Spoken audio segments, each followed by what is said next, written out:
Hi, Misha here, and we're continuing to look at Soviet-era aircraft, fighter aircraft, jets from the MiG Design Bureau, and we're into the third generation of jets. On the left, we have the MiG-23, and on the right, we have the MiG-25. One feature of third generation, although of course it can be traced back earlier, was a continuing separation of fighter and interceptor. Interceptors were basically, as I've said before, to have a longer range, be fast, high altitude, mostly carrying air-to-air missiles for intercepting bombers, or perhaps other fighters. Interceptor. Whereas fighters in this era were meant for more low-altitude movement. They were more maneuverable, could operate from more austere runways, and kind of doubled as ground attack or light bombers, close support. Third generation is, of course, pretty much going to be all supersonic, or at least that's the standard. This is around the time when laser-guided bombs started to appear, as well as further advancements in air-to-air missiles, better and better guidance. Of course, better gauges, controls inside the cockpit. You start to see more modern type things versus the old style. You start to see the introduction of solid state electronics. Maneuverability is key. And with the third generation, the missile was considered the primary weapon, with the cannon or machine gun being relegated to a secondary role, at least in theory.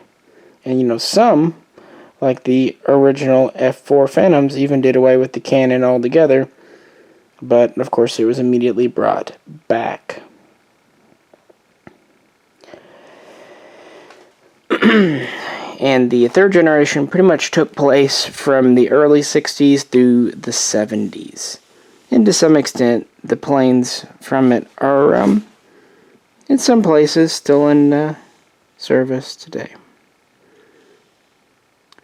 The MiG-23. This was a fighter bomber.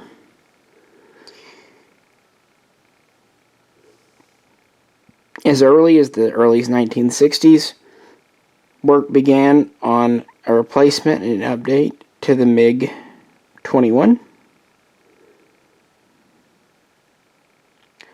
The MiG-21 was definitely a beloved aircraft. No ifs, ands, or buts about it, but it had a few shortcomings. Its fuel capacity wasn't the greatest, and it only could carry 4 missiles. So, it was felt there was room for improvement. They also wanted a plane that was more maneuverable, and that could really just take off from short or crummy runways, or in less than ideal conditions. So originally, they thought about doing a vertical takeoff landing, or kind of a rocket-assisted short takeoff and landing, which, by the way, the British Harrier appears in the third generation, and would become the really first successful VTOL military aircraft. But for the MiG-23, they ended up going a different route, and they would go to variable geometry wings. Many of you are probably familiar with this style of wing from the F-14 Tomcat. Although in America, it would appear early on with the F-111.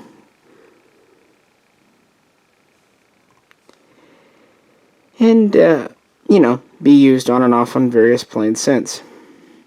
With the MiG-23, the wings could be set to one of three positions to, optimize flight. Not dissimilar to the shot cone on the earlier MiG-21, at least, in theory, if not in practice.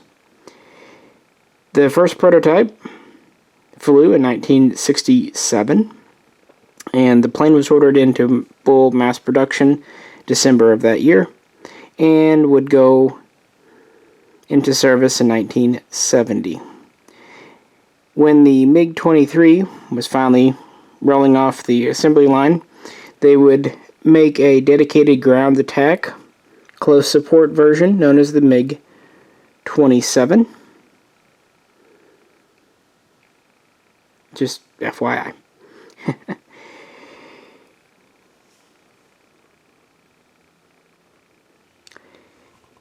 This plane's about 54 feet long, so a little longer than the 21.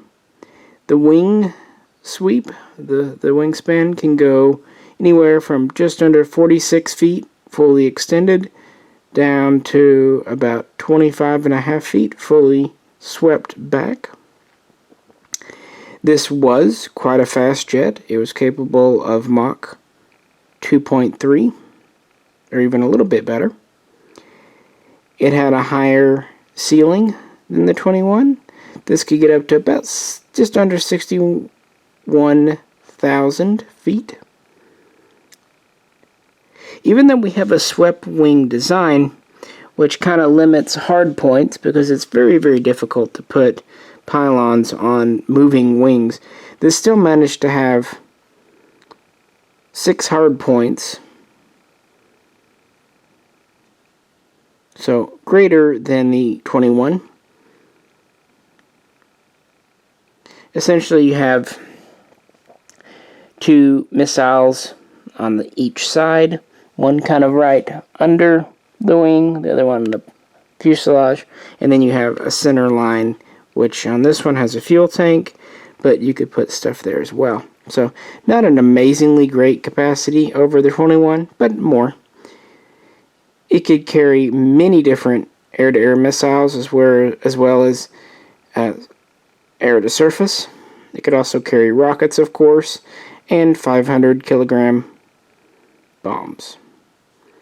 It had a 23mm cannon with quite a respectable magazine of 260 rounds. So quite a few bullets, all things considered. It was a cannon.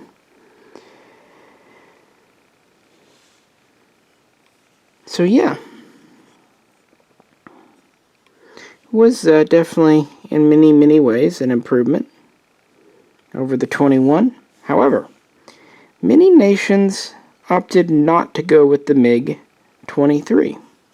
They kept on with their 21s because they knew them. They were cheaper in every way. They were simpler aircraft, so easier to maintain, easier to train people on, and in perhaps some ways more robust. The 23 had many advanced features for its day. For example, it's really this first Soviet jet to have look-down, shoot-down capabilities to its radar. But of course, anytime you go to complexity, you add complexity. So, yeah, it was also using solid-state electronics, which was quite new technology to a lot of the comm block military users who were used to vacuum tubes. So I'm sure you can understand why some users were kind of skeptical.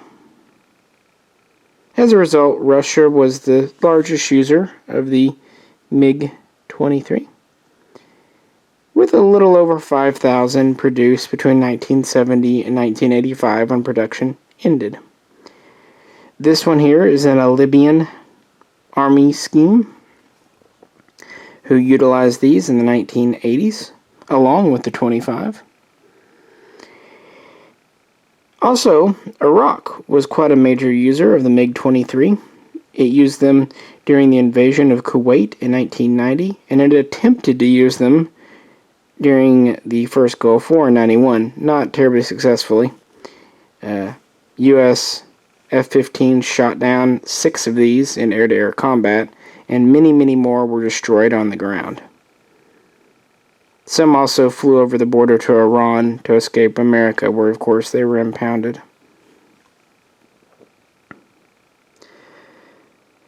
Russia would actually use this pretty extensively during the invasion and occupation of Afghanistan in the 1980s. And obviously the 23 in that instance would be used more in a ground attack or close support role, along with the 27, as I mentioned, based on that. That is one area where its ability to operate from austere runways, airstrips, really came to play. So a good plane, but I think it was a little bit of a repeat of the MiG-19. It was in a lot of ways pretty cutting-edge technology, but maybe a little too much so for a lot of communist users. So as with the 19, a lot of the users then kind of stuck on using the MiG-17. And with the 23 here, a lot of them kept using the 21. Nevertheless, it's an important step in the third generation of jet fighters from Soviet Russia.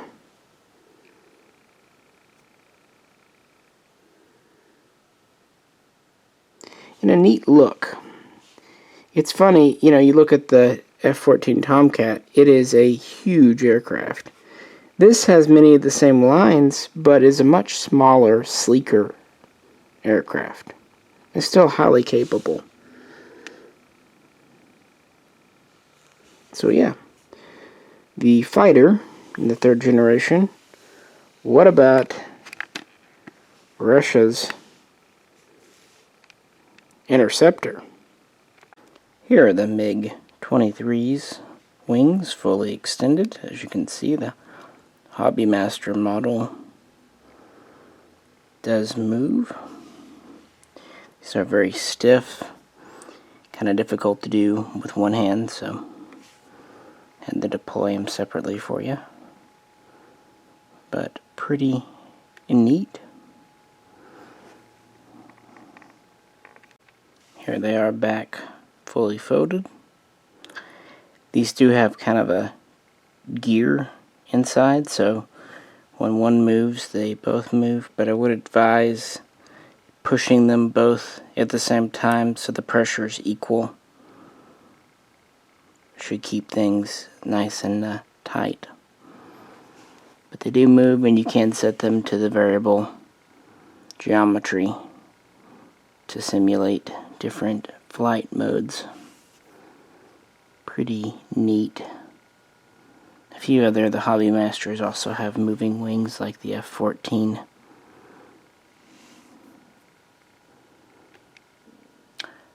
We'll move on.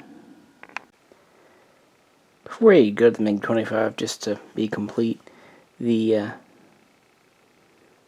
NATO name for the 23 was Flogger. But let's move on to the FOXBAT, the MiG-25 Interceptor. This honestly has the privilege of being the last plane designed before Mikhail Gurevich retired. And even though it's the MiG-25 versus 23, work on this began earlier. Originally in the 1950s, Russia felt it needed a high-performance, high-altitude interceptor to combat then appearing supersonic tactical bombers, nuclear bombers. And so after the MiG-21 was launched in 1959, work really started on this guy. And the first prototype flew in 1964, but many changes would happen.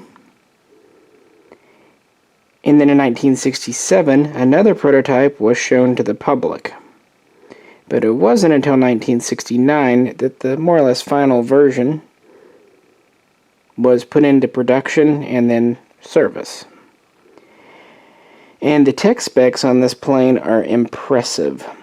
At the time, it set 29 records, most to do with speed, height.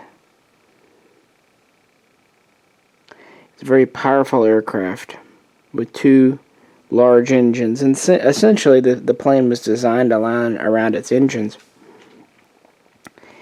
It operated at such high altitudes and went so fast that it actually, originally they thought about making it out of titanium, but they decided, for various logistical reasons, to make it out of stainless steel with about a 9% titanium in the mix and used when critical places were needed.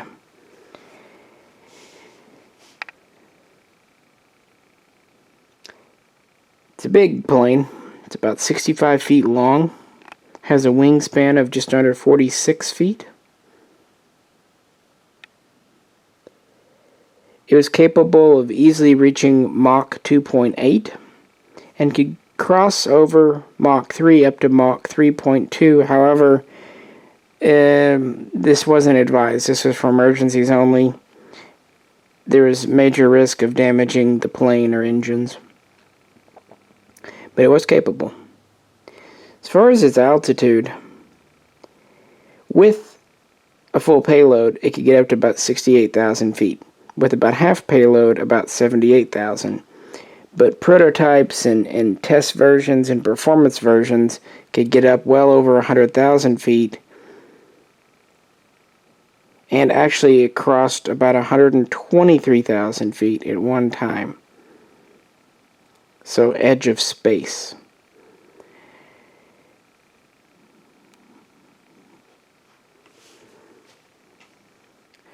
It was equipped with 4 underwing pylons, 2 on each wing, that carried originally 4 supersonic air-to-air missiles, which were radar guided with heat-seeking warheads. Later, different equipment could be made, including small bombs for this, but primarily it was meant to carry 4 giant missiles. There was no cannon on board. Interestingly, its radar, while extremely powerful, because work began pretty early on this, originally it was not look down, shoot down capable, which was not initially seen as a shortcoming. When this was being developed and first into service, the bombers were high altitude.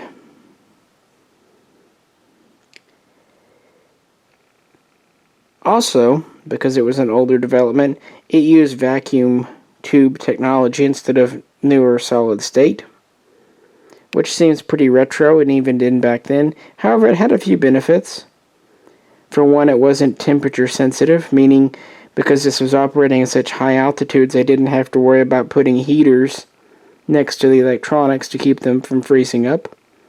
Also, in theory, it meant it was pretty impervious to an EMP if we were ever to encounter one.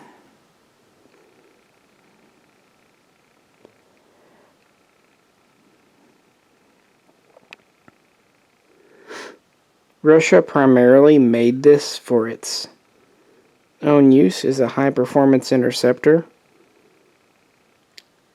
However, some nations outside of Russia did use it. This is again a Libyan version, who actually had quite a few. It was one of the larger users of the MiG-25 outside of Russia. Libya purchased 96. Iraq also used a number of MiG-25s during the 1980s during their war with Iran. And total production was just under 1,200. These were produced from 1969 until 1985 in Russia. They were pretty expensive, no bones about it, but they were also quite impressive. So much so that, as is pretty famously known, the MiG-25 is what spurred America to develop the F-15 Eagle.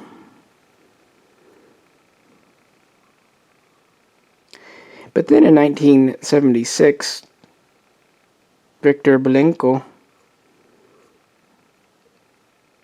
defected from Russia and landed in Japan, and so he was flying a brand new, right off the production line, MiG-25 P. So the West got a really good look at this plane before, again, returning it to Russia. You know, there's espionage, and then there's just being an asshole. And the big thing that Russia was worried about was the fact that they would look at the radar and really understand it wasn't look-down, shoot-down capable, as well as some other shortcomings of the plane. Well, this actually may have been a good thing for them because it spurred them to develop the MiG-25 PD, an updated version with more modern electronics, including a much more advanced radar, which came out in 1978.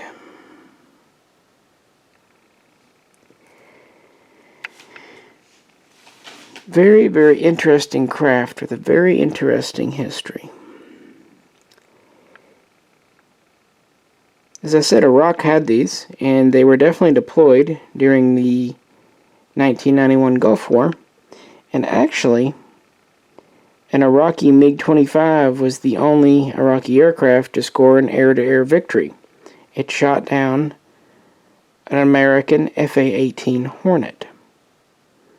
In turn, at least 2 of these were shot down by American F-15s. But many other MiG-25s, when they were engaged by American aircraft, were able to actually outrun and speed off and therefore escape.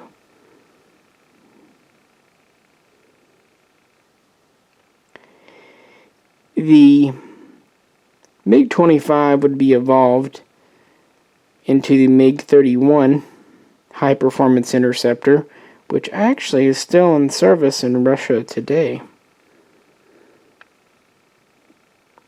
So quite an old program that ended up being pretty successful, things considered.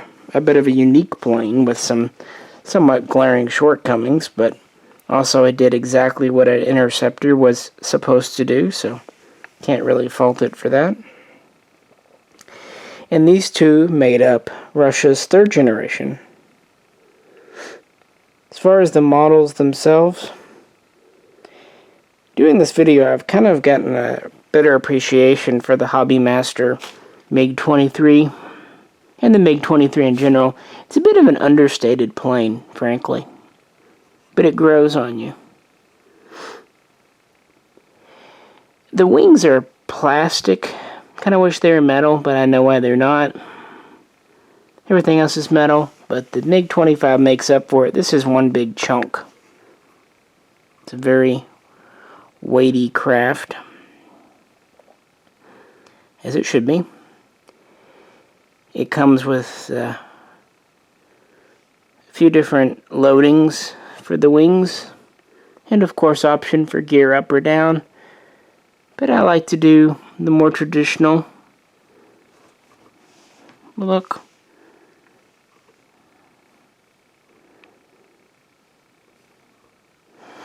A very impressive aircraft. And a very big piece of Cold War history.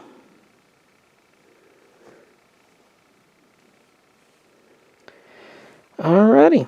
Well, we're almost done. Just one more generation to go.